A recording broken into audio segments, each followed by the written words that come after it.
بسم الله الرحمن الرحيم. ليس البر أن تولوا وجوهكم قبل المشرق والمغرب ولكن البر من آمن بالله واليوم الآخر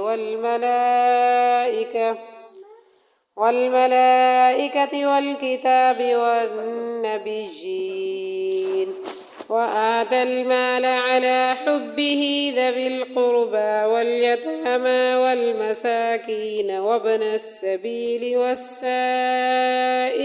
وفي الرقاب وأقام الصلاة وآتى الزكاة والموفون بعهدهم إذا عاهدوا والصابرين في البأساء والضراء وحين البأس أولئك الذين صدقوا وأولئك هم المتقون.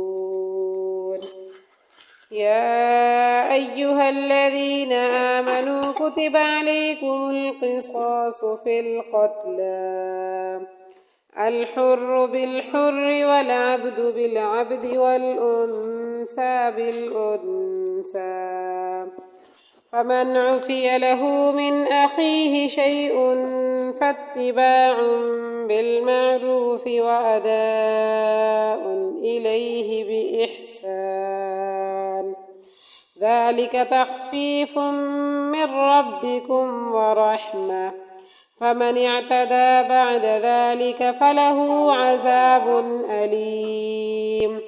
ولكم في القصاص حياة يا أولي الألباب لعلكم تتقون. كتب عليكم إذا حضر أحدكم الموت إن ترك خيرا الوصية للوالدين والأقربين بالمعروف حقا على المتقين فمن بدله بعدما سمعه فإنما إثمه على الذين يبدلونه إن الله سميع عليم. فمن خاف من موص جنفا أو إثما فأصلح بينهم فلا إثم عليه إن الله غفور رحيم.